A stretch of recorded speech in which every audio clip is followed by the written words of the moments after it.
Best Podcast Ever is sponsored by the Gertzberg Law Firm, a full-service business law firm in Cleveland and Chagrin Falls that's changing the way businesses retain their attorneys.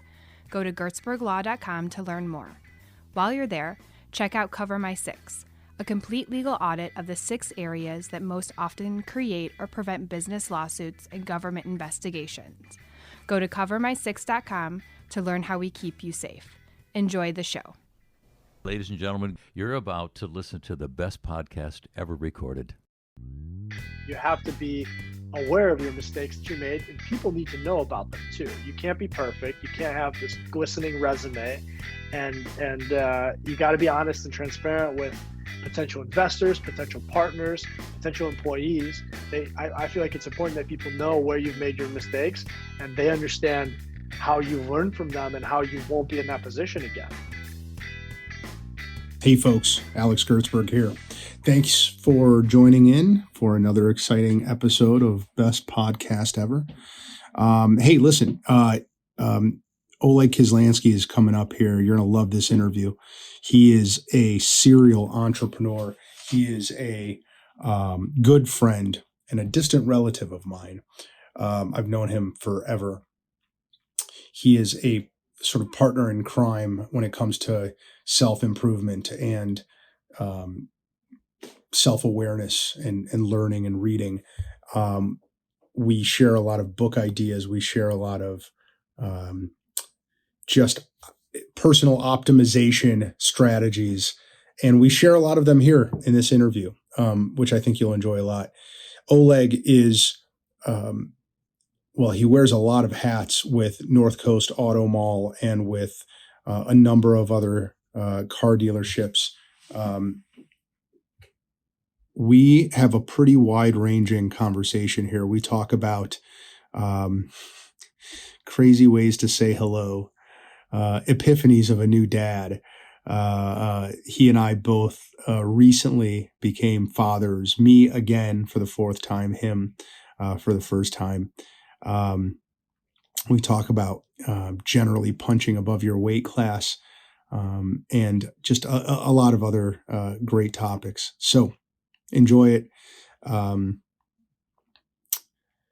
If you want more of this kind of conversation in a different format, go to our law firm's website. It's gertzberglaw.com, and you'll find a link there to an email, a weekly email that I started up about going on 2 months now. It's called Alex's Insider Fix. And what I do is I share on a weekly basis a legal hack, an entrepreneur's hack, and just a random sort of personal improvement, make your life easier, more fun kind of a hack.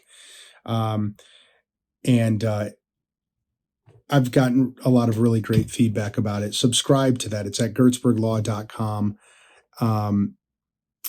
Probably under the blog section. I should have it in front of me, but I don't. I'm sorry. But yeah, check out that email and give me your feedback on it.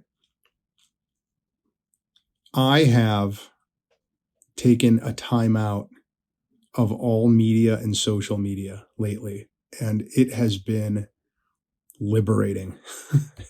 It has created a lot of serenity in my life. I don't know if any of you guys have thought about doing this lately, but I would recommend it, man. There's so much vitriol and contentiousness and animosity out there from conventional media and social media. Do yourself a favor, take a couple of days and just clock out, right? Just take a complete media fast. I read, I can't remember where I read it, but one of my favorite entrepreneurs suggested it at some point a few months ago, and I just now did it, and I'm doing it. I'm in the middle of it. And it's funny because I just got a text from a good friend of mine about how one of my other friends they got into this political battle on Facebook, and at some point somebody called somebody a racist, or man, and they're all fired up about it. I love not being a part of those conversations, and I haven't been for a good probably a good month now on social media, and then on regular media. It's been probably about a week. It was ever since when it started. It's been more than that. I stopped really watching the news, other than like for a few minutes. Like I do the NPR, top of the hour thing once a day, 2 minutes of news. That's all I need. That's all I want. Ever since Ruth Bader Ginsburg died, and then shortly after that, they had a debate. That was it, man. I checked out, and my life has improved dramatically. Once I took my media and social media consumption down to almost zero. If you haven't tried it, I highly recommend it. You'll be a happier person. Okay, that's my random hack for this podcast for the day. Enjoy this episode with Oleg Kislyansky. He's a great dude, and we have a great conversation. I think you'll dig it. I will see you back here next time after this episode. Thanks. Oleg Kislyansky. How you doing, buddy? I'm living the dream. How are you, Alex? Oh, wait, are you living the dream, or are you living the dream triple beam? I'm living the dream, triple beams, and my pocket's bulging. That's the line. Dude, I was thinking it would be really cool if, because I've learned so many like hilarious ways to say hello from you, and I was thinking it would be cool. I was thinking it would be cool if we started like I'm not on Twitter. I don't know how, I'm not smart enough, but like some kind of social media collaboration where people contributed their hilarious ways to say hello to each other. So like the other day I shared with you the one that Jamie Foxx said to Jimmy Fallon, and Jimmy Fallon said, "How you doing today, Jamie?" And Jamie Foxx said, "Yo, I'm in the house like furniture, down like gravity." Hilarious. I thought that was that. But have you? What's the last hilarious one that you heard? As like a greeting? Yeah. I don't know. I have to think about it. I got to think about it. I'll come back to you though. We're gonna come back to this in the lightning round. This your reminder for that. As I have already explained to folks in the intro, this is our second attempt to do a podcast because I'm a schmuck and I don't know how to use Zoom properly. Hopefully, this gets out to the universe. To your credit, though, the first one was very early on in COVID. So, you've had a lot of time now. Yeah. I think that would have been my first attempt at a Zoom recorded podcast, and I failed miserably. Now, if it were someone else, Oleg, if it were someone with a massive ego, someone who was just a jerk, they'd be like, "I'm not doing this again." But you were gracious enough to let that slide and to say, "You know what, Alex, I'm going to do this again. Let's do it again." Well, to be fair, we don't get to hang out much, so anytime we get together, I enjoy it. I'm also glad that failed, because this one's going to be way better, and I've given my questions a lot more thought this time as well. That was, and for the audience at home, I mean, that was a very free-flowing, good-natured conversation between two people who have known each other for most of their lives. But I'm going to get a little more specific here with you. Okay, I'm going to have very pointed questions. I'm going to have very, very hopefully thought-provoking questions that will help me and the universe tuning in become better human beings. Okay, no pressure. All right. First question. Are you ready? Yeah. You are a new father. correct? Yeah, absolutely. You have been a new father for several weeks. What have you learned about humanity as a new father, or just about yourself, or what epiphanies, what observations have you made about life in the last, how many weeks has it been? 4 weeks? 5 weeks? 6 weeks? Weeks that you No, did. 7 weeks. 5 weeks. 6 weeks. Yeah, Okay. 6 weeks. What have you? What observations of life have you had in the last 5 weeks that you did not have before? Well, it's definitely a lot more delicate when it starts than I could have ever imagined. I think that, the best way to answer that question for me is like, I reaffirmed some things that I thought about a lot of people. I'll put it to you that way. It helped me kind of confirm some beliefs that I had. Because it's a challenge. Having a kid is a challenge. It's a blessing. It's amazing. So the first thing I realized is like, wow, like this is something that you can't explain to somebody that hasn't experienced it. People would always tell that to me, and I never got it. I said, yeah, okay, I'm going to have a kid. I'm going to take care of it. I'm going to raise it. It's going to be great. We'll move on. And then you have them, you hold them, and you realize, okay, now I get it. It's special. It's unique. The other thing I realized is like, I feel like a lot of people, when they use their kids as like an excuse to not get other shit done. Like, oh, I have kids now. That means I'm not getting enough sleep and I'm too busy to do anything else. Like whether it's work or like, I don't know, reading books or exercising. But I always hear like people that say, oh, wait till you have a kid. And then you're not going to be able to do this, that. So it's been in my head to kind of prove that thing wrong. It's still very early, but I think my wife and I are going to be good. Yeah. I suspect those are actually two very good observations. I like the second one because it says a lot about you. And I would have guessed from what I know about you that you would take that as a challenge. You would take that as something that has to be proven wrong. And in fact, I've been talking a lot about how in the pandemic, in leadership in particular, there's that saying, adversity builds character.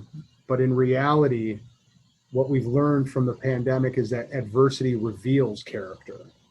And I think parenthood, especially I think with what I know about you, would reveal your character as someone who would not let that stop you. If anything, it would motivate you to work harder and to still accomplish your goals. For sure. Well, how about you? I mean, this is your 4th time around, right? From what my understanding of it. How's it going? Have you discovered anything new this time? It's your 3rd son, right? This is the 3rd boy that I've brought into this world. Well, here I will tell you this, and so that the world knows, our sons were born only days apart from each other. Yeah. Like maybe a week at most. Yeah, right? Mine was July 2nd. All right, June 29th. So 4 days.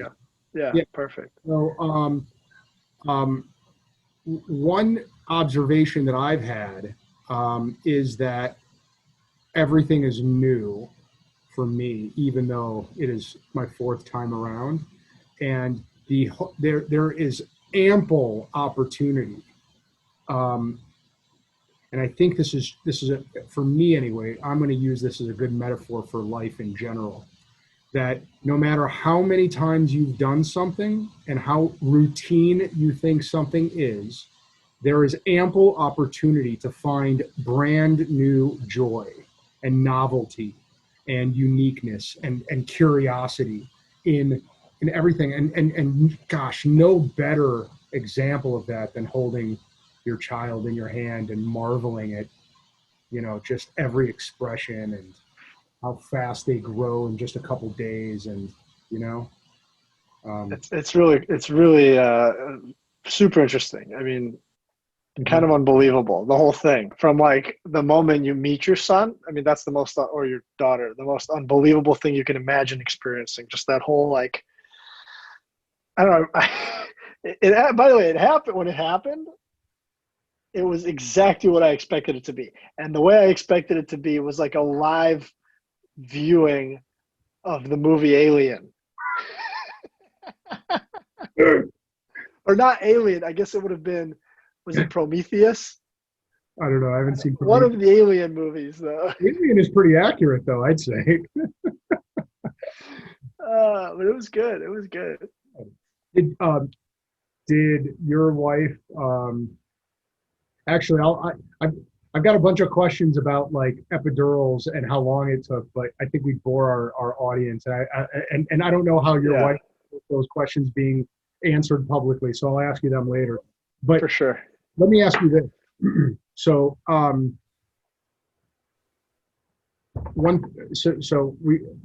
that concept of curiosity, right, of marveling at this new thing, this novelty that is a human life that you've brought into this world. One thing that I've always admired about you, Oleg, is that you actually do carry that same sense of curiosity and wonder about things that you kind of have this hyper-focused OCD about things that you're curious about, right? Do you think that that's a true statement, first of all? Yeah, I mean, it's definitely for me. I would say I don't have like a general curiosity, but when I'm interested in something, I'm very curious and I'm asking a lot of questions. Yeah. You have a really great level of obsessiveness, a healthy level of obsessiveness that I think goes hand in hand with being a really good entrepreneur. What are you obsessed with today other than your kid? What are you curious about? What are you hyper-focused into these days? I'm really focused on, so I was super focused on running.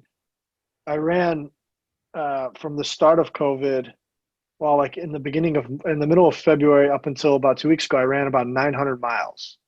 And I was running, I was running every day. I missed maybe 1 or 2 days in that period. So that was one thing, but I've been extremely focused during all of COVID on operating our business. So the first portion of COVID was operations, was getting lean, being able to deal with this, being like really empathetic about the whole situation, but also kind of, I feel like we had to take a pragmatic approach to how we dealt with it financially as an organization, because we feed so many families around the world. So it was tough because there's two sides of it. There's like the social side of it, and then there's the other social side of it. Like the social side of it, like we should, a lot of people thought that all businesses should just be shut down, and because of health worries. But then, how does that affect the economy of the 600 plus families that we support with our business? So I was really focused on that, and we were watching that like religiously, like by the hour. We were having multiple calls a day, reviewing the statements that were being made by local officials, by federal officials, state officials, and trying to navigate the rivers, the murky rivers of the COVID process. So I would say that was like a bit obsessive, because it would start really early in the morning and it would go all the way into the wee hours of the night. And as things were being announced, we were pivoting and adjusting our strategy. But then that became a big opportunity for us. So a lot of operators in our space ran for the hills. I mean, they a lot of them realized, a lot of them are elderly or like approaching that age of retirement. They're like, okay, now's the time to get out, because who knows? It's too risky. So we decided to double down. And in fact, through COVID, we're working on our third acquisition right now. So that became the next obsession. And hopefully we wrap up the second and third. They're in process. Hopefully we wrap those up. And then following those opportunities, I made some new relationships. And now the obsession, so today, is like big scale, because now I see it even clearer. And I see kind of some changes in my network kind of creeping in and giving me just more ideas and more introductions. And we're kind of starting to reach a situation where we're going to represent, a lot more brands and, do some really cool stuff.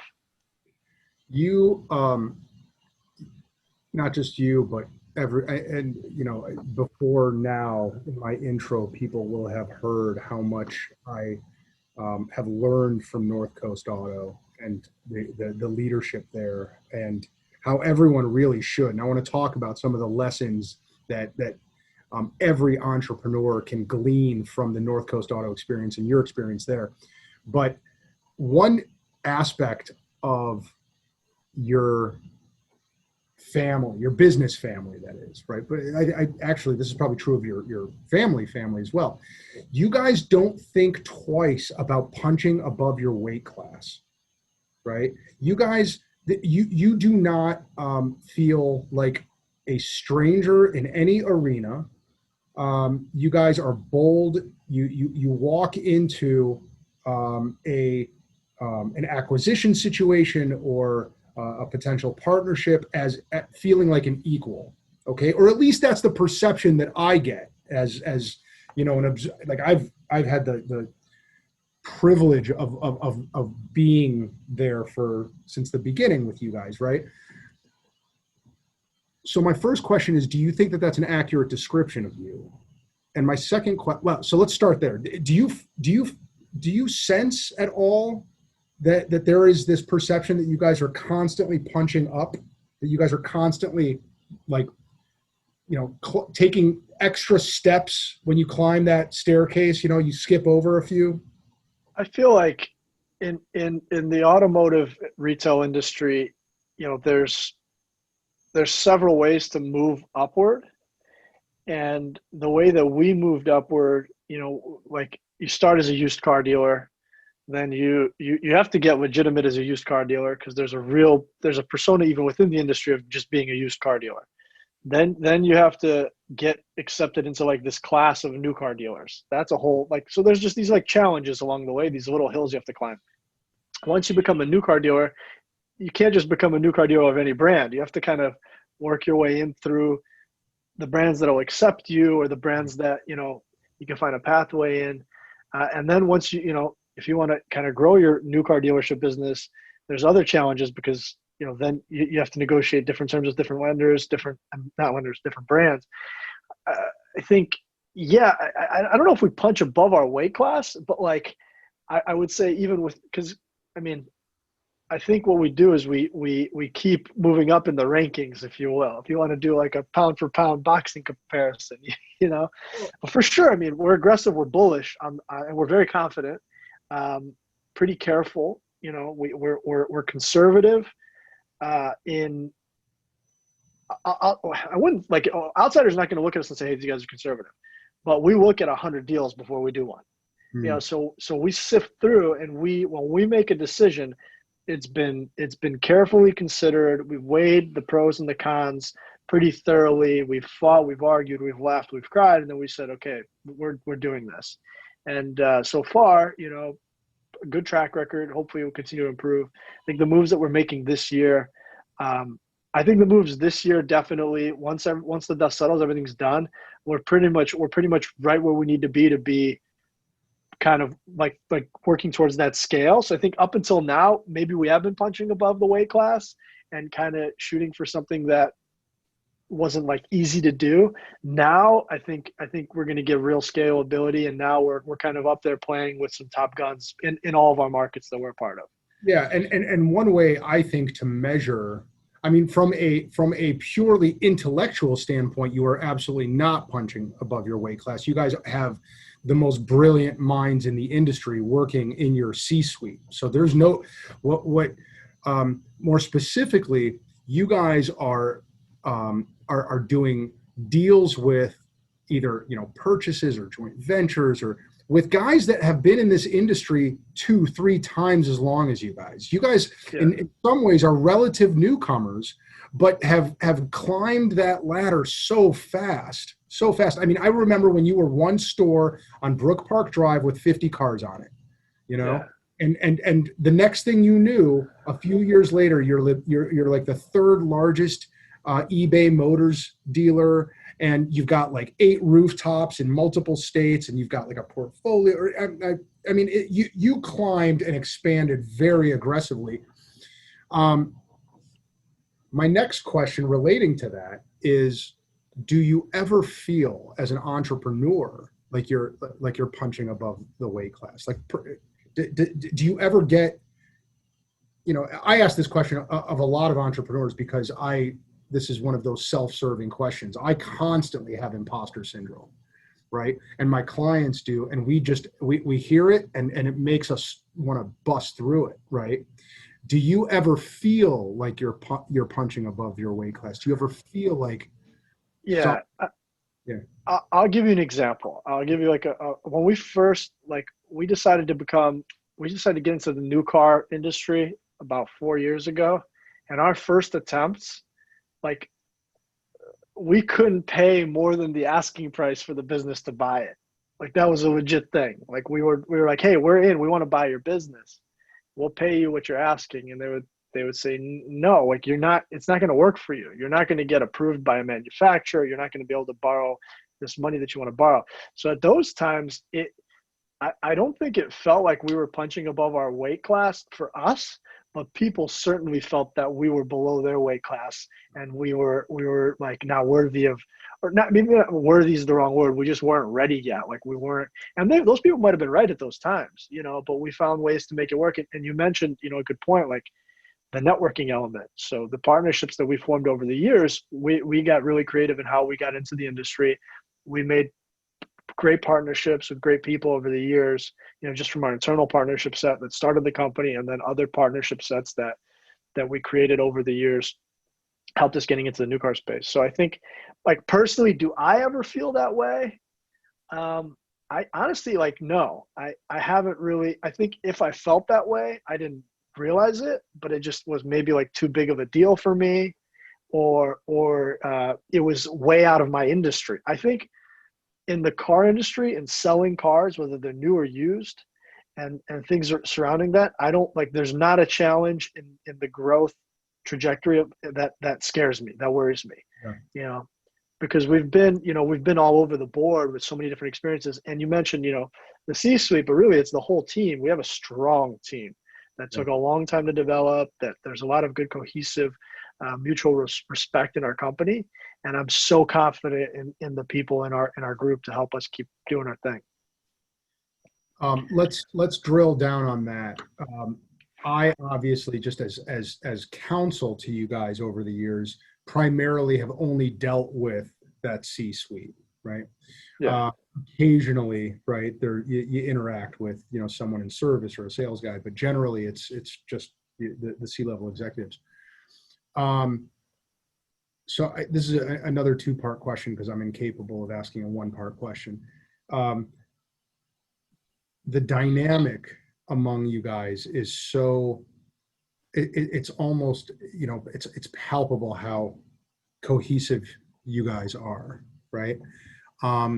I would love to know if you felt like there was a secret sauce there, right? That makes the leadership in your organization function so well. What would you say that secret sauce is? Communication has to be it, and some luck.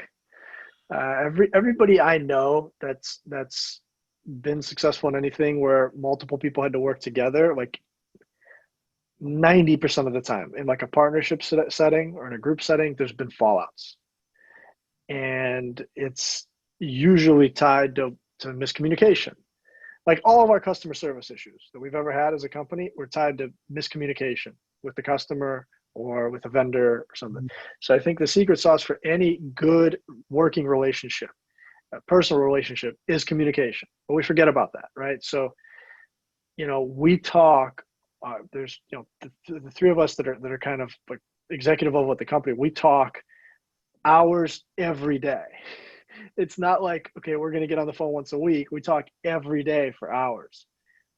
Not always on the phone or on a video conference, but text messages, individual phone calls, emails. We stay in touch and we communicate, and the amount of arguing that we do is wild, but it's really helped me because everybody gets their point across.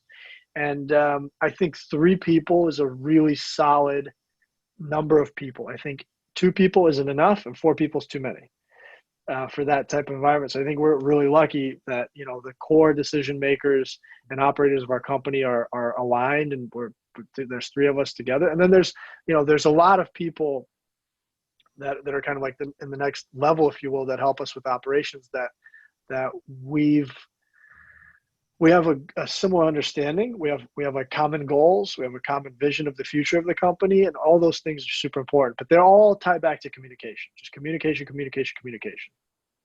So let's take it down to the non C-suite folks, right? I mean, and I'm talking about all the way through the company, right?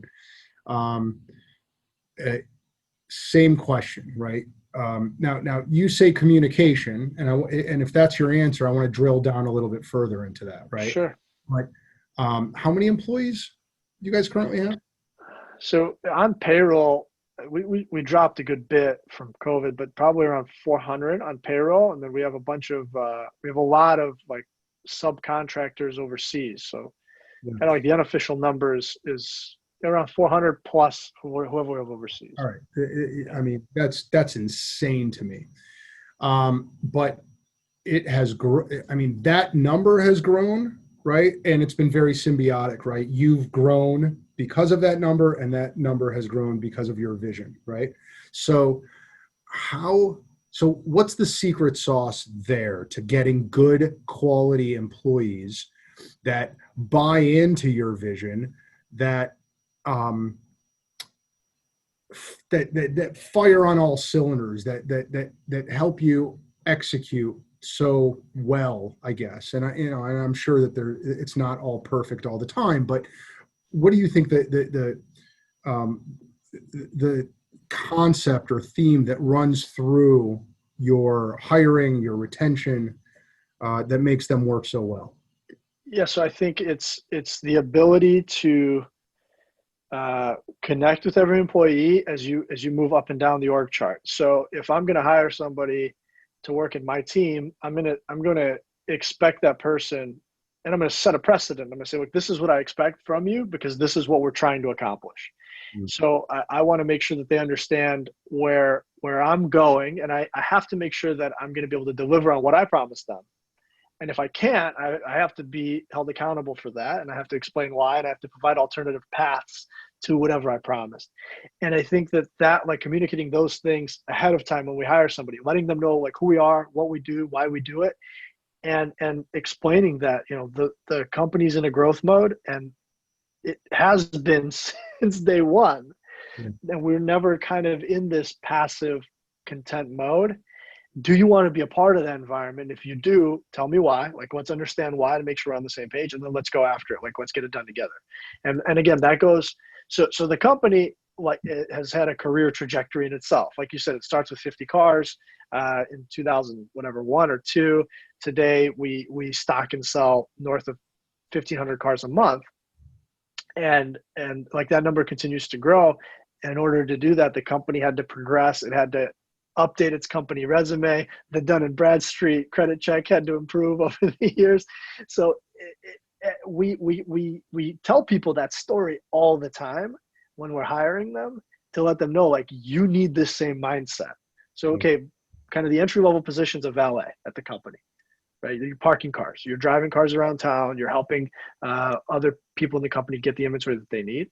And like, what are you going to do to excel in this position so you can get to the next position? And there's really like 3 different career trajectory paths in our company. There's the fixed operations path, which helps prepare the cars for sale, variable operations path, which helps retail the cars, and there's the administrative path that kind of puts those 2 things together and makes sure we're compliant.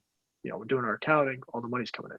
So we, as we grow, we want every single employee to be in their own personal growth mindset. And that really helps, because every other Wednesday, we have a group-wide sales meeting. Every week, throughout the week, we have constant communication with different team members and different groups. And we're always talking about that. We talk about that every day.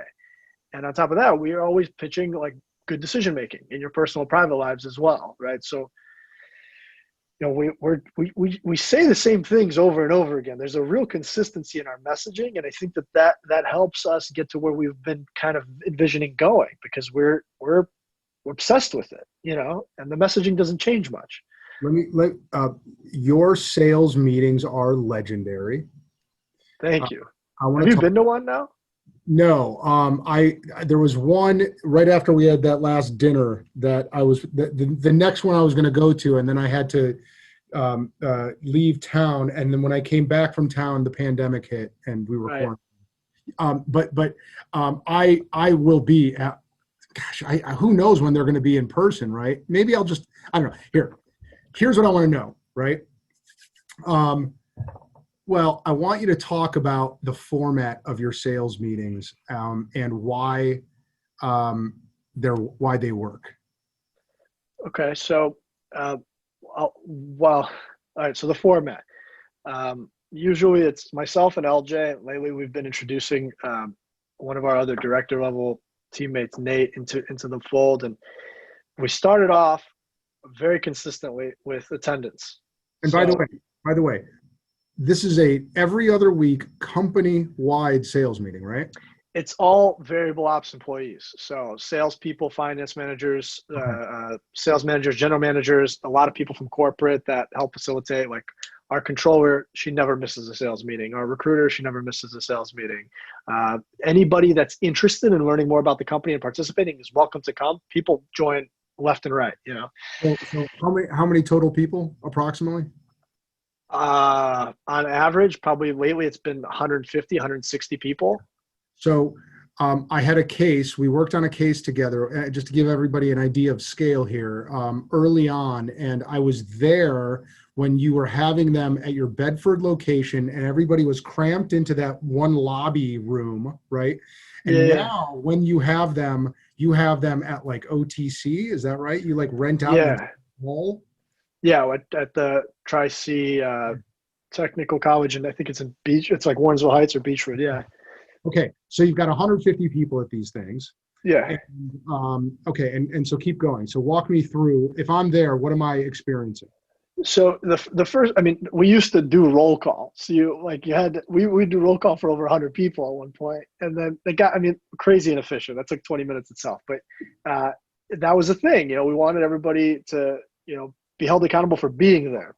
We do that at the door now with our human resources team, but first things first is attitude of gratitude. So LJ always kicks it off. We do a couple minutes. It's a group-wide mindful meditation. You have to think about what you're grateful for. And we start off every single meeting since the first one that we did, I want to say 7 years ago, we do it that way. And we haven't missed a meeting in 7 years unless Wednesday happens to be like Christmas or Thanksgiving. We're doing the meeting. Then between like the actual meetings structures changes because, you know, we want it to be a little bit dynamic. So a lot of the times we'll go over and we'll highlight top producers. We'll talk about what they're doing and then what the next in line people are doing well. And then the people that aren't doing so well, we want them to know. We want them to step up, to be kind of held accountable as well. It's positive. It's never a negative thing. We're never beating up on anybody, but we're trying to support the people that need some support. We always, by the way, right after attitude of gratitude, you always have to do an introduction. So LJ and I are always in front of everybody. We're really comfortable with it. But on your first day at North Coast, you have to go up in front of 150 people, and you have to do it a certain way. You have to speak loud enough and so that everybody can hear you. You can't do the anxious hand movements. You have to hold your hands either up or by the side. I mean, that's shit your pants terrifying to some people, right? 100%. It is. But you have to do it because one of the mantras of the meeting is we're getting comfortable with the uncomfortable. Yeah. You know, LJ and I are always, you know, we prepare for the meeting. So we prepare content. We come early. We make sure everything is set up. You know, and we started this conversation, right? Like I want to be able to, you know, it's every other Wednesday at 8:30. You know, some of the people didn't leave the dealership until 10:30 at night the night before, but they got to be there at 8:30 the next day.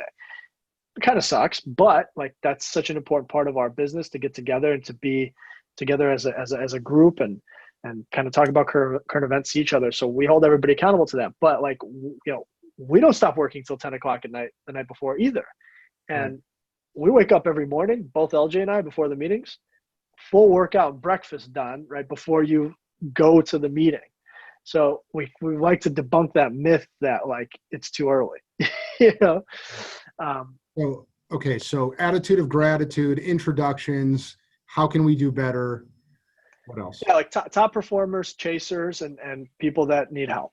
And after that, we get into something motivational. So lately with COVID, we've been doing them virtually. It's really hard to capture everybody's attention, but we'll do something practical. We'll share sales scripts, kind of overcoming objections, ways to improve customer service. Before then, we would share things that we've learned recently. I would tell a lot of stories. I cover a lot of stories because I like to tell stories. I like to talk, but also I think that, there's some experiences that in my life, a lot of people out there can relate to.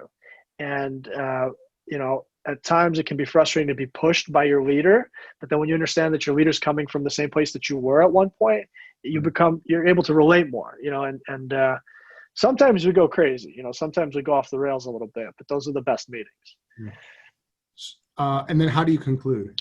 Is there any ritual? Is there any, just go kick ass? I mean, we wrap it. We usually I'll wrap up a meeting and it's just about like, it's a message of positivity and gratitude. And let's either start the month strong or finish the month strong. And that, the way you start with the attitude of gratitude, did you say it's a 3-minute silent meditation? 2 to 3 minutes. Yeah. That's rare. That's unusual, but I think it's fantastic. So let me comment on some. Oh, and actually one more question before the comment. There has to have been an energy level change when you go from 150 people in a room to Zoom, right? How does that, what have your observations been?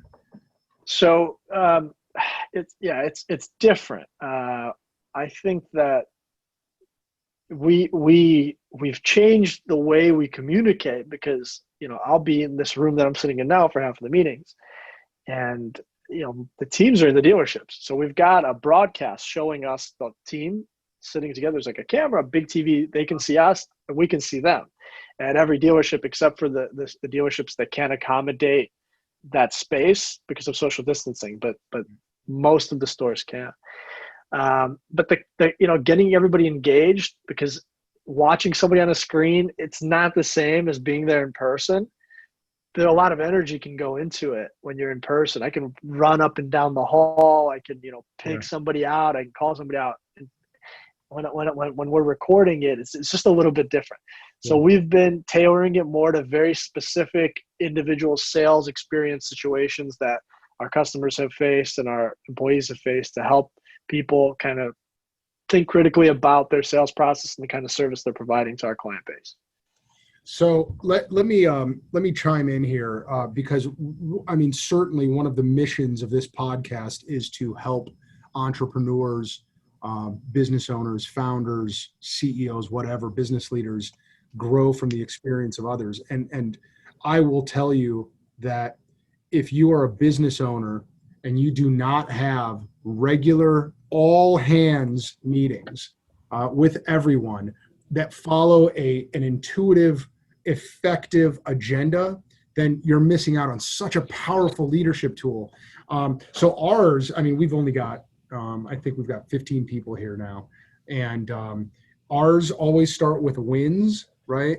And we go around the room and everybody has to give one personal and one business win, one recent personal, one recent business. And if you can tie it into the company's core values, then it's extra bonus points, right? So we do that. That actually ends up taking a good 15 minutes, and we take our time and we celebrate together, right? And it reinforces your core values that way too, which I think is really important. Then we go into housekeeping, just, things that are, we got to check the box here and make sure that we're doing it well. Then we go to important new things that have to be talked about because they're significant. They go beyond just housekeeping.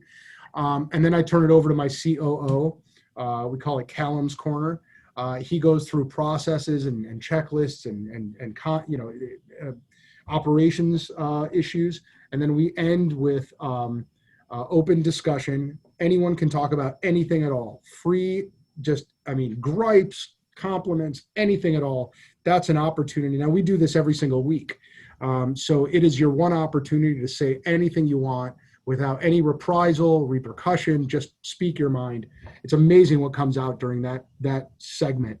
And then we end with what's one little thing, and we can't end the meeting until something comes out here. What's one little thing we can do, well, little or big thing, that will improve the experience here at the law firm for our employees or our clients.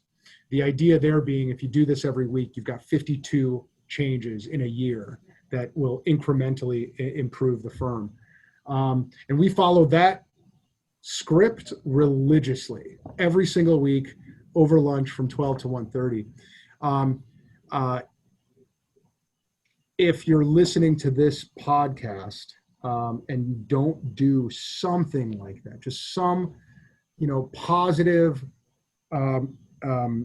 venue for syncing up and for celebrating and for appreciating each other, then you're just missing out on an extremely important leadership tool.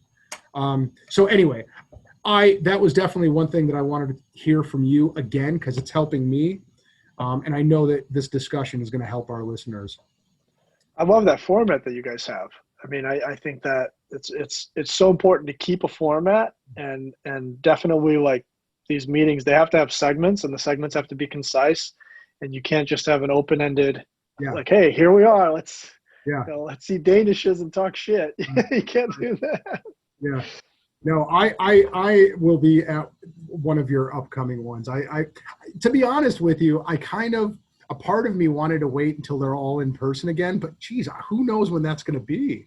It'll be soon. I mean, within the next couple months, I'm hoping. As soon as we can do it, we will. Those meetings are amazing. I miss them, to be honest. Yeah.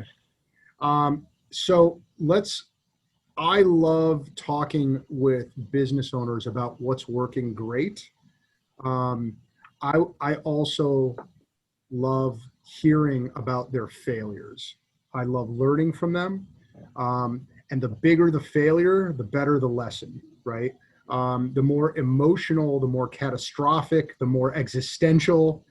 So when you hear me give that lead in, right, whether it's a personal failure or an enterprise level failure, can you think of something that stands out that you just wouldn't be where you are today if that hadn't happened, if you hadn't learned from it? Talk about it. Yeah, like all of 2015, like that whole year was just, it was like one of the best years in recent history in the automotive industry, and we lost a ton of money. And there was mistakes at every level of it. But like you said, without that year and the things that we did that year, we would not be anywhere near where we were today. So, I think we got like a little bit, like in some ways we became a little bit greedy, a little bit like we were really ambitious, but we weren't committed to the work that we needed to do. We weren't careful enough. We weren't having the meetings, like we were having the every other Wednesday meeting, but we weren't having other meetings besides that to kind of keep ourselves and our teammates accountable. And there was a lot of things, seeping through the company. And so the big mistake really was we acquired a dealership that was going bankrupt, and we kind of pulled it out of bankruptcy. And it was, it was the wrong thing to do. It was motivated, I think, by the wrong reasons. But the experience kind of taught us we spread ourselves too thin, and it was humbling. We took on like more than we could handle. I took on more than I could handle out of everybody else in the group. It was a lot of the failure that year was on me, I think. But I was a good bit younger. I was pretty naive. I think the confidence that I have now, I had deeper confidence then, but it was unfounded. And so basically what happened was we took this dealership over. It was in Miami. We were new to Miami, and we were going very aggressively. We took over a dealership that we knew well, and we knew why it was failing, and we were just so confident that we could turn it around.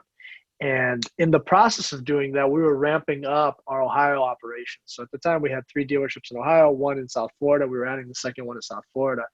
And I was in the position that I'm in now, but I don't think I was ready for this job back then. And I was flying back and forth. And I was trying to push the company to a more kind of process-oriented and organized place where it wasn't. We were doing all of our accounting and all of our tracking in an unformatted spreadsheet. That's how I don't know if you remember that file. It's called the car database. And it was like it worked, but it was, it was probably good for like a 100 car a month sales operation. And we were doing, 500-600 cars a month already at that point. And I wanted to convert us to proper systems. I also wanted to attract the best people in the market. So we started paying crazy money left and right, and but not really holding the people accountable, if you will, for the work that they were supposed to do. So I think that the thing that we saw as an opportunity became a massive distraction. It cost a lot of capital, but the grave mistakes and some of the losses that we took on from that mistake forced us into this deep, like hardcore work mode where I, for the last quarter of 15 and all of 16 and pretty much since then, crazy level of focus and dedication. And it forced the networking because I had to realize, like, I don't know what I'm doing, or I don't know what I'm doing well enough. And I need to go talk to the people that do. So, my Uncle Mike kept challenging me to go meet like people that were kind of ridiculous to meet, but I was getting to them, so it kind of proved to me that I can get in touch with these people. I can learn something from these people that can help me. A lot of them were really interested in helping out just because they're entrepreneurs and that's what we kind of do for each other. I learned that way. But yeah, I mean, the mistake was biting off more than we could chew and not, we choked because we didn't even try and chew it, just trying to swallow it all up. Let me interrupt for a second. Be specific. What was the blind spot that you had, right? Was it when you say we bit off more than you could chew, that's a vague statement, which is very true, I'm sure. But what didn't you see then that you wish you had seen? So we thought we were ready for expansion. We thought that the team that we had in place and the people in the company were ready. They had already met their capacity for the work that they were doing and that they could take on more, and that our resources, our company-wide resources, were good enough to start acquiring businesses. And they just weren't. We weren't operating the core businesses well enough at that time. We didn't have so many fundamentals down at that time because we spread ourselves too thin. So we went from a place where we had really good fundamentals to then poor fundamentals. And by fundamentals, I mean like simple things like accounting processes, human resources processes, supply chain management. I mean things that are really important in any industry, but especially in ours. And there was a short-sightedness there. There was this aggression and ambition that's always been a part of our core and remains that way, but it almost created it just created this thing that wasn't palpable, but we thought it was, and that's where the mistake came in. Is that more specific? It is. And so part of that question is, okay, well, that led you to become the automotive powerhouse that you are today. Is that a Ninja cup right there? Is that from your Ninja blender? Yeah. Dude, I got that same thing. That thing is money, isn't it? Yep. Yeah. You could turn anything into a slushie with that thing. Yeah, this is see-through, but this is actually a steak. Dude, I got that same thing. I love it. So a part of that question is we would not be who we are today, and who we are today is a true automotive powerhouse, right? You guys are extremely successful at what you do, and so what I want to hear from you, Oleg, is how that experience now informs how you grow. That's a good question. Yeah. How does that experience inform how we grow? So I tell people about that year in great detail over like hour-long conversations all the time. I just did that. We took over. I partnered with Bernie Marino and Infinity of Coral Gables. It happened a couple weeks ago, and I took over operations there. And I told him about this story. It was one of the first things that I did. I was like, look, this is an experience that I learned from, and here's why. Because of that experience, we're going to do things this way because we don't want to make these mistakes. Right. So I think, that drives communication. It drives transparency, and you have to be aware of your mistakes that you made, and people need to know about them too. You can't be perfect. You can't have this glistening resume, and you got to be honest and transparent with potential investors, potential partners, potential employees. I feel like it's important that people know where you've made your mistakes and they understand how you've learned from them and how you won't be in that position again. So and specifically, and I try to get as granular as possible so that I can absorb and then apply it in a practice.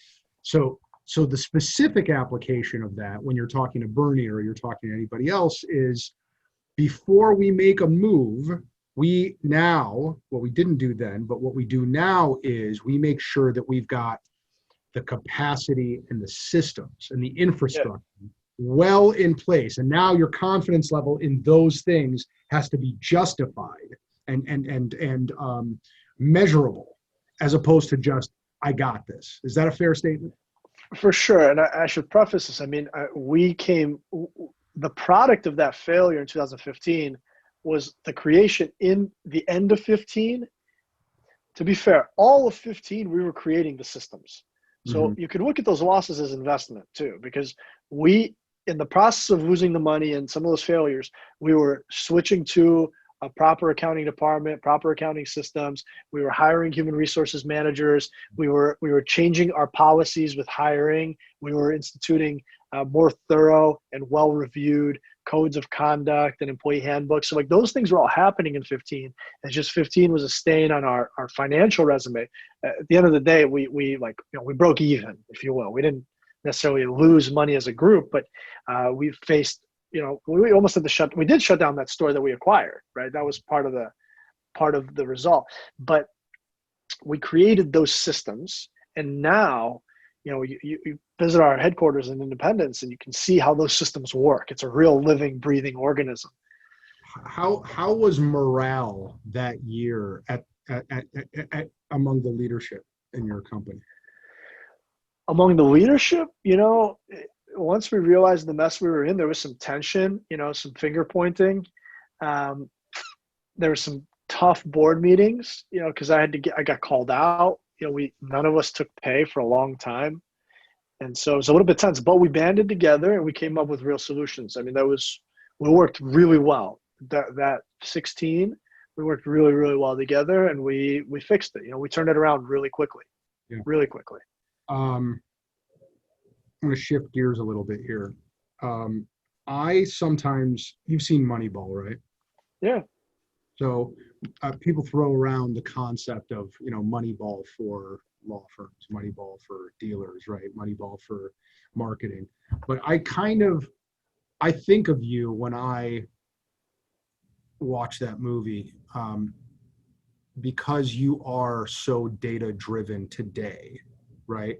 And I remember I was at one of your early board meetings, and I remember, and I think it was you. I think you stood up and said something to the effect of, "Look, we're always talking about becoming more data driven, right? As opposed to shooting from the hip, as opposed to following our gut, right?" And I think, and it seems to me that today you guys are highly, highly data driven, highly scientific. You're exploring numbers and analytics that are like NASA, so Wow. I mean, that's from what I observe, that's what I appreciate that. That's I like that. So I guess my question to you is, right,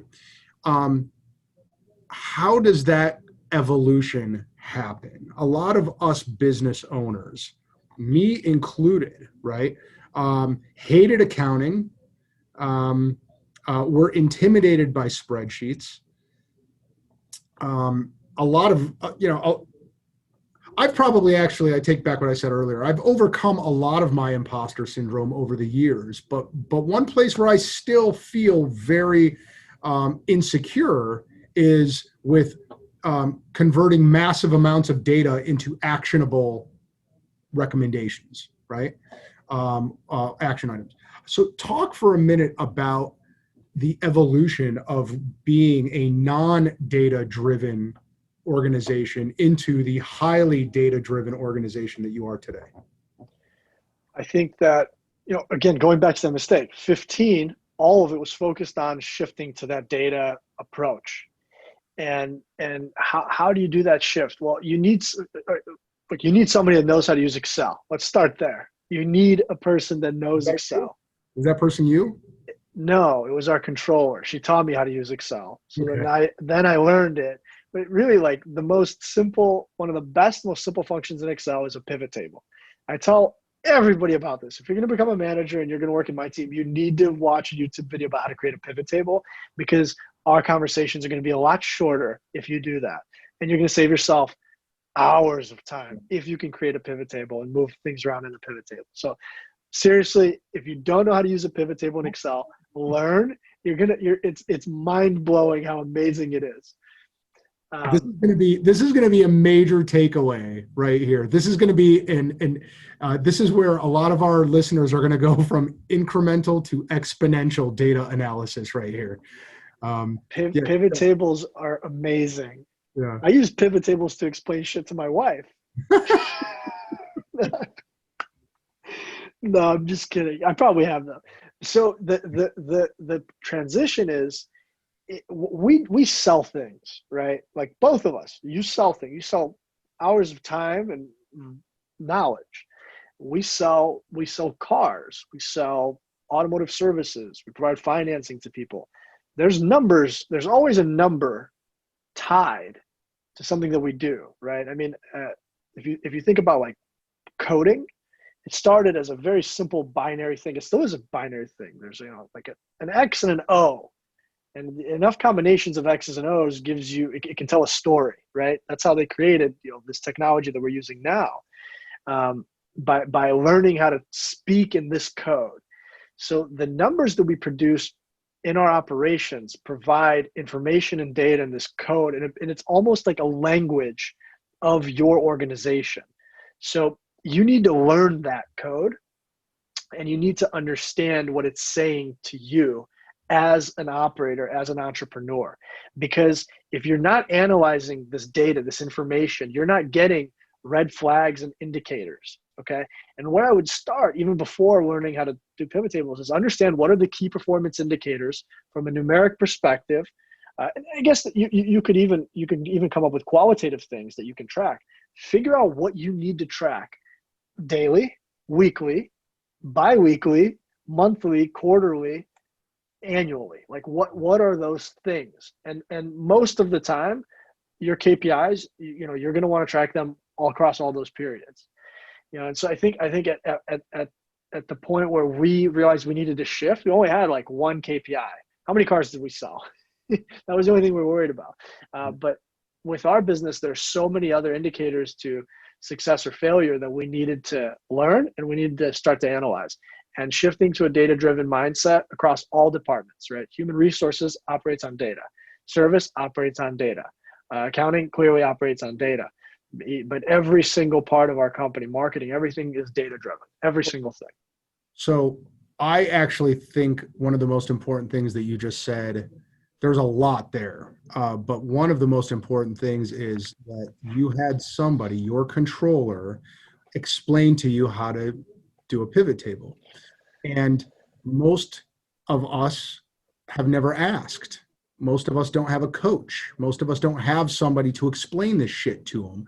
And I go back to, if you're a business owner and you think that you can figure everything out on your own without having a coach, fucking Michael Jordan and LeBron James and Tiger Woods all have coaches, 10 coaches. Yeah. It makes no sense that people think they don't need somebody explaining business concepts to them. So that to me is a huge takeaway from what you said. But let me ask you this. So I still want to just briefly, so how did you though go from a guy who didn't know how to use a pivot table to having a data-driven culture expand through your entire company and is now part of it? It's now in your DNA. What was the thing that made that happen? So, so you mentioned something, a coach, a mentor. So one of my mentors, LJ, I went to him and I was like, dude, what do we need to do? October 2015, I have my meetings with my partners in Miami Car Credit. And the conversation was real simple. It's like, hey, shit or get off the pot. Either make this work now, and by now you got 30 days, or pack your bags, you're going back to Cleveland. If we liquidate now, we can pay back the investors, we can pay back vendors, and we can come out clean. So I'm like, okay, I can't do it in 30 days, give me 60 days. So I had to turn the company around within 60 days. And I called LJ, I'm like, look, I know I can do it. It's just, I gotta cut some things, I gotta make it work. We'll make it work, but like, give me like a starting point. Like, what do you think I need to pay attention to? And so we started with one KPI. Okay. And that KPI was exactly what it was: confirming appointments. So we were going to track how many appointments we set, how many showed up, and how many of those shown appointments were confirmed by our employees. And so, I knew how to use a spreadsheet pretty well. Like, I just didn't know how to convert data into pivot tables at that time. So I use this same spreadsheet today that I created on October 1st, 2015, where I track a certain row of KPIs. And I just started typing them in by myself manually every single week for every single store. And I would hold myself accountable for doing that and then reviewing it with my teammates every single week until we got to what we thought was the right number of confirmed appointments. And we focused on just driving traffic to our dealerships by focusing on the amount of people that after they committed to our appointments, we had them recommit. And then that led to, it creates this sort of like the Tesla electronic orb ball thing where you put your hand on it and all these pieces of electricity fly out. It created all these little branches, if you will, of these ideas. Okay, if we can focus on this KPI and improve the amount of traffic that we drive to our showrooms, let's look at leads and let's look at marketing and let's analyze sources that we generate leads from to make sure that they're performing to their best. How are we converting that? And then you go to each department and you figure out what's your appointment confirmation thing. And you start tracking it. And listen, some of the things you just write down on a piece of paper every week. Yeah. And then other things you start to cascade into larger sheets of data. And then you talk to somebody that can say, hey, convert this so I can read it so I can figure something out here. So this is where I'm going to make a couple of book recommendations here. Not really to you because you've probably read them, but if you haven't, you should, but to the listeners here, right? So I think this is such an important concept. This is a really bold and probably ridiculous statement, but I'm going to make it because I believe it. I don't know how you can scale any business without measuring really well, without having good metrics, right? You can't. I think that it's like throwing darts, in the dark at a dartboard, right? So the two best books that I've ever read on that subject are Traction by Gino Wickman, right? You and I have talked about EOS. Yeah. We had Gene Roberts on a few weeks ago who talked about that. But the discussion in that book about a scorecard is huge. It's a game changer. But the other one, which I listened to on audiobook, it's called Measure What Matters. Have you ever read that book? No. So it's by... I'll write it down. Yeah, it's fantastic. It's by a guy named John Doerr, and it's predominantly based on the lessons of Andy Grove, who was, I believe, the founder of Intel, or one of the first, a Silicon Valley pioneer.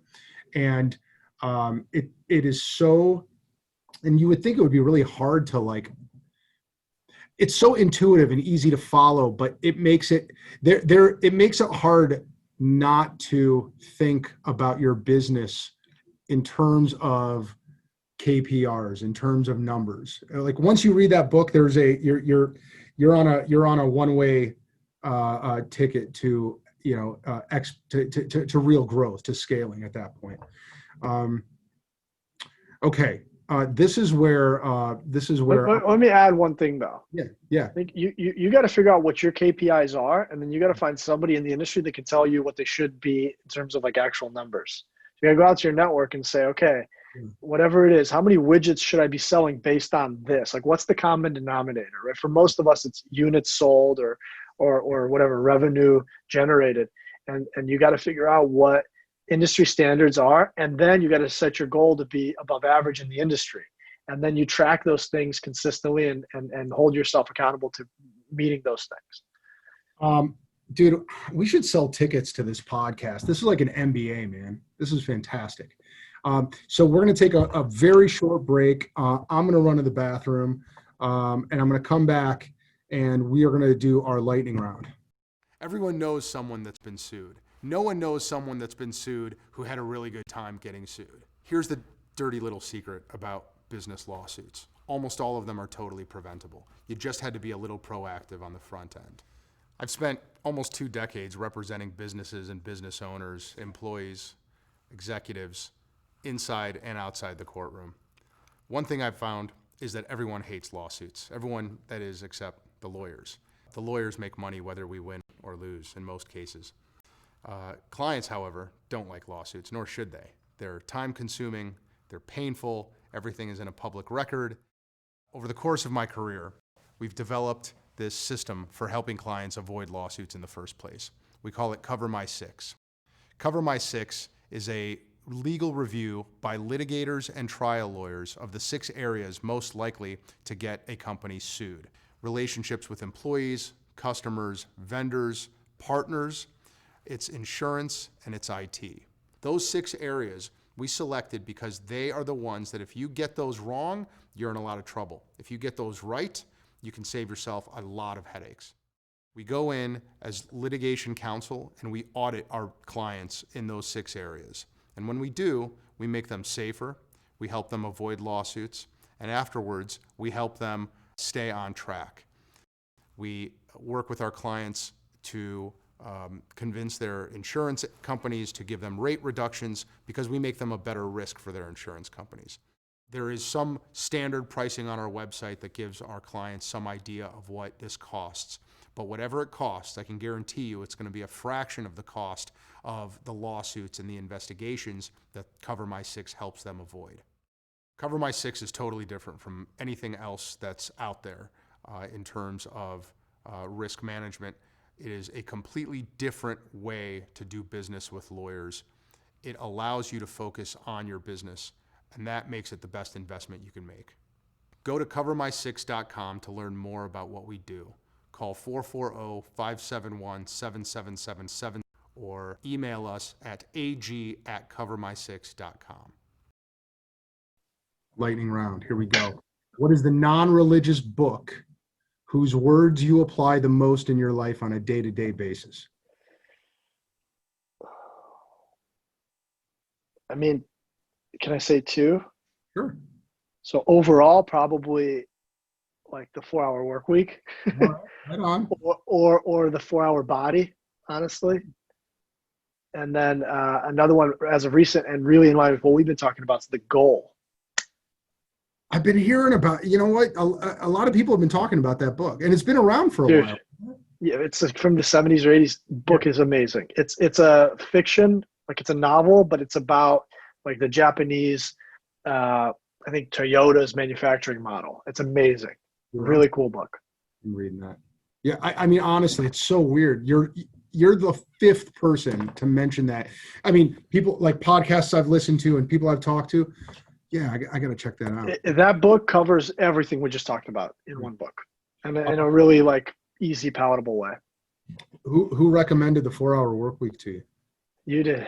I read it in 2015. It's a game changer, man. Yeah.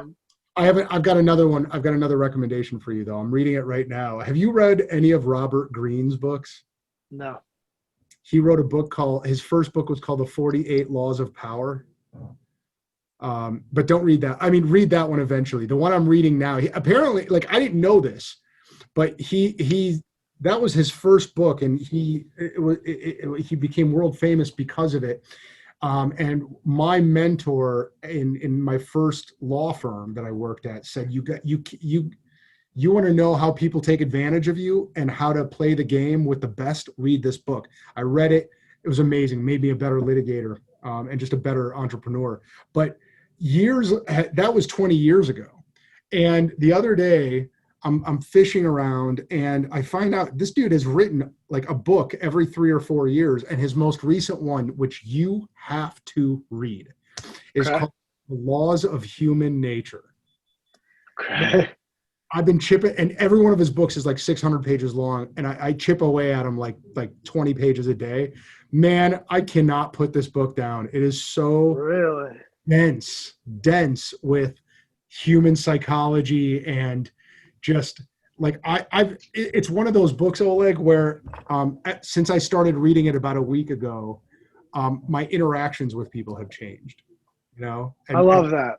Yeah, it's really, really good. The Laws of Human Nature by Robert Greene. I'll give you another one. Yeah. It doesn't qualify for lightning, but Blue Zones, another recommendation of yours. Game changer for me. Yeah. Dan Buettner. That book's amazing. Do you ever read fiction? Rarely. Like The Alchemist I've read. Yeah, it's a good book. Yeah. It would have to be that profound though, That's like a children's book almost, but it's good. I'm okay with that. No, I mean it nails a lot of the goal-oriented, but positive thinking stuff. Yeah, but there was one. Oh, man, I lost my train of thought before we got off of books. Now it'll come to me. Oh, do you remember a hilarious way to say hello to somebody that you've heard recently? Hilarious way to say hello to somebody. I can't think of anything new. It's because the pressure's on. Because usually when I call you, you pick up the phone and you're like, it's like straight out of a rap album.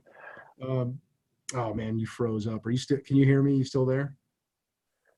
Oh no, we lost Oleg. We got It's freezing up here. Let's see if it comes back. All right, I hear you now. I don't see you yet. I do have you frozen in time, smiling though, is the thing. So that's good. Still no video. It's hilarious. You should see. Hold on a second. Watch this later so you could see the image of how it's frozen you. Can we see who's got? Okay, here we go. It's moving. Yeah. Beautiful. Here, dude, seriously, later on when you're at, I don't know where we are on the time scale here. It's not showing me, but that was a really great frozen shot of you. You're smiling. All right, listen. Favorite time period in history to live in, and you can't say now.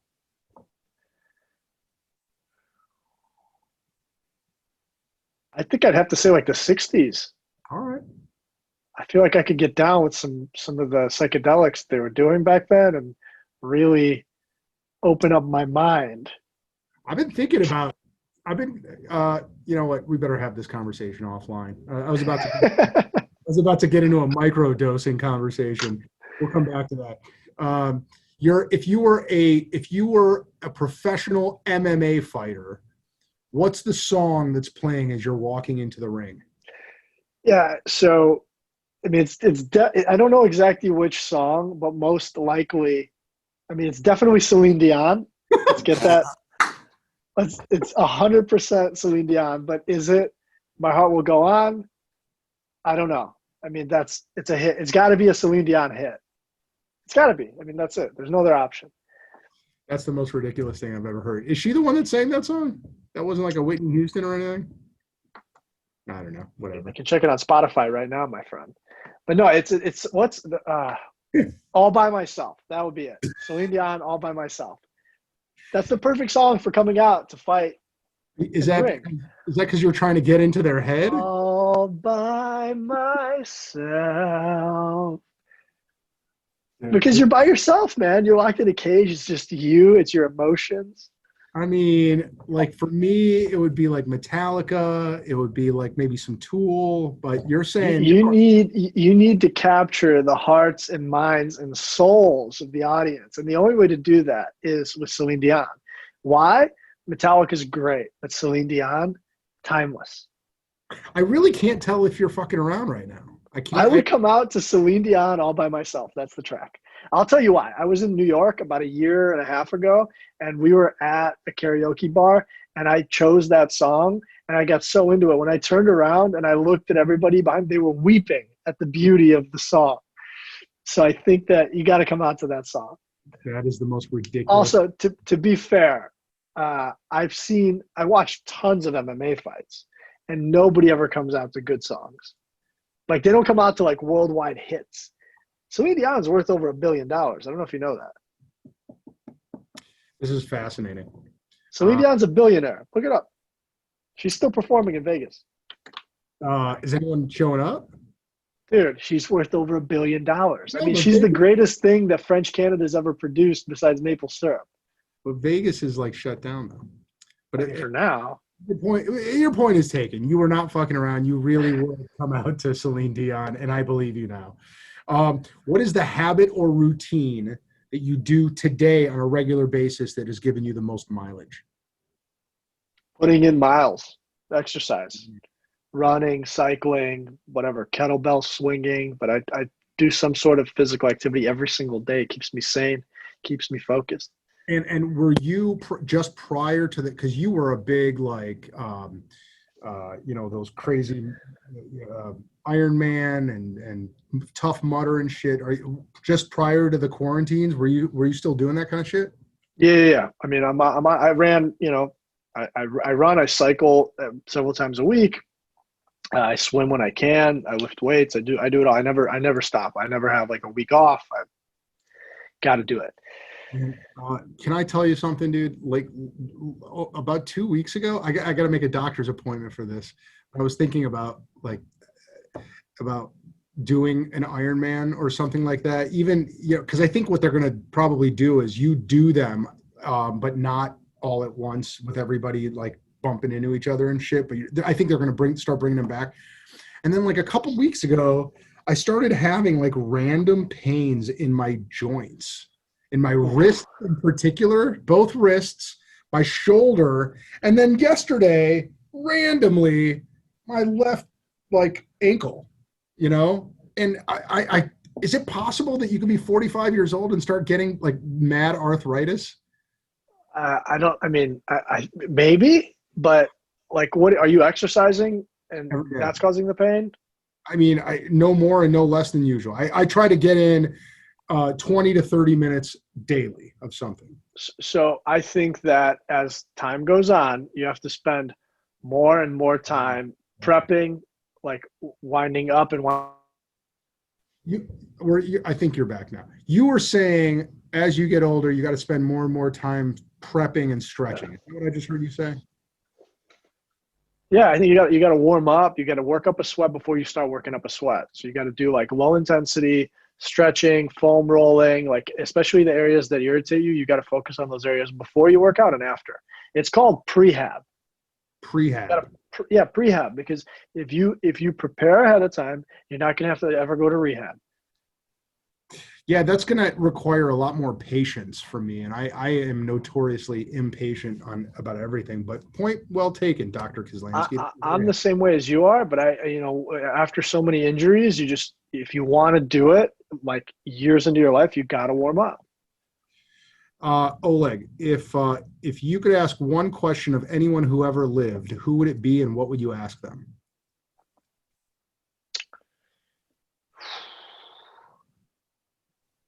That's a crazy question. That it can't be a rapid fire question. Dude, that's the way we roll over here in the lightning round, man. Damn, Come on. homie. First thing that comes to homie. Don't overthink it. First thing that comes to mind. I mean, like one of the first people that comes to mind is like I guess John D. Rockefeller. Like that's somebody I've always admired because he's from Cleveland. He went up against all odds. Yeah. Man, our connection issues are really. Is this me? I don't know. I'm showing like lots of bars on my end, but we're almost done. But hey, I listened to the John D. Rockefeller biography by Ron Chernow. It's called Titan. It's fantastic. Have you read that one or listened to it? Can you hear me? Yeah. Are we live? Yeah. You said Titan, Ron Chernow? Yeah. Yeah. Talk about a dense book, though. Yeah. But it's great as an audio book that you can listen to on double speed. Yeah, I've read the book. I love the book. So the person would be John D. Rockefeller. I don't know exactly what I'd ask, but I think, how did you how did you build such a big company in a time where everything was done literally by pen and paper? I mean, it was the biggest company in the world at the time. It was the most valuable company in the world at the time, and it was done on pen and paper. We were talking about Excel earlier, and I'm like, I get how we do it now. How'd you do it in 1810? Right. Okay. Two more questions, and then we're done. What question would you hate for me to ask you if you absolutely had to tell the truth?